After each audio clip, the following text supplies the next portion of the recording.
Hey y'all, this is Tyler Blake of tylerblakeart.com, and this is my 90th day of 100 Days Making Comics.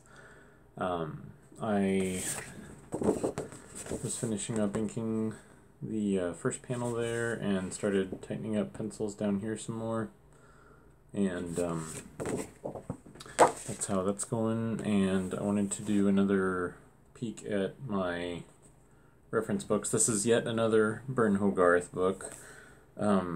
And this is probably the last one of these I'll do for a while because I have some other reference books that are in storage, and it might be some considerable time before I find them again.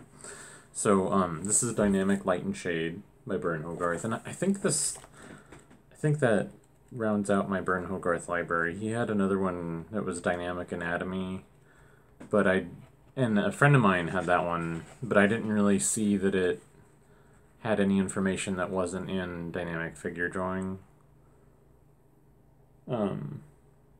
So, did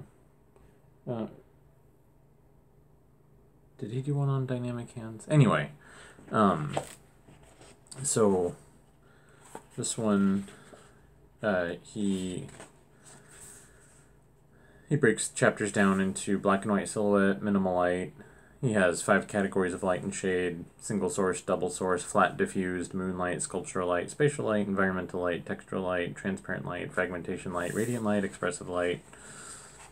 And so you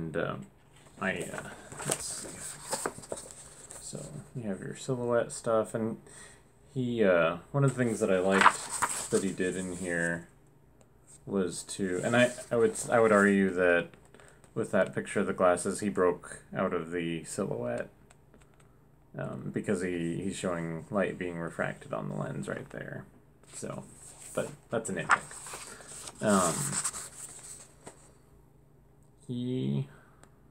Okay, yeah. I just always liked just looking at these, like, kind of Tarzan-themed jungle silhouettes with the foliage and stuff. I just always got a kick out of those. And then the ones where he does like kind of the 2-stage where you have like kind of levels that create depth, and it's contrasting silhouettes, right? Going back and forth between white silhouette and black silhouette. And then he gets into your different kinds of light sources and how they affect mostly figures and faces. That's kind of his. He does do some other stuff too, but he spends a lot of time on how directions of light and how many light sources you have play on figures and faces. That was just kind of his thing. So, anyways, that's Dynamic Light and Shade.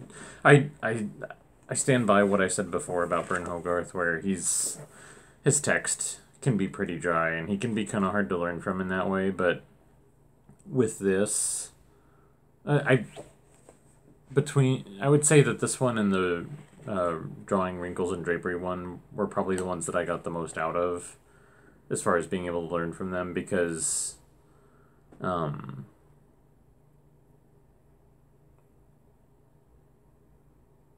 don't know, I guess it was just just being able to like study, kind of get the gist of what he's saying, and then just studying the way he demonstrates it.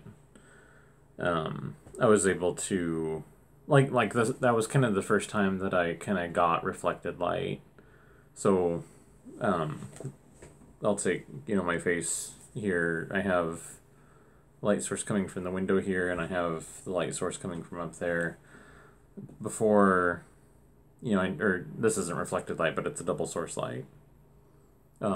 At one time I would have drawn, like, if you ignore the window, that would have been my single source, and this would have been like a hard shadow black, and and that kind of gives an amateurish 2-dimensional look. So that kind of like having that aha moment where you start to think more about how you can have multiple light sources coming from whatever angle you want. That was kind of like I felt it was like a leveling up to kind of get that, and this was the book that did it for me. And, you know, hours and hours of practice had something to do with it too. So, anyways, that is everything I have. So thanks for watching. I will see y'all tomorrow. So keep reading comics, making comics, and buying comics. Bye-bye.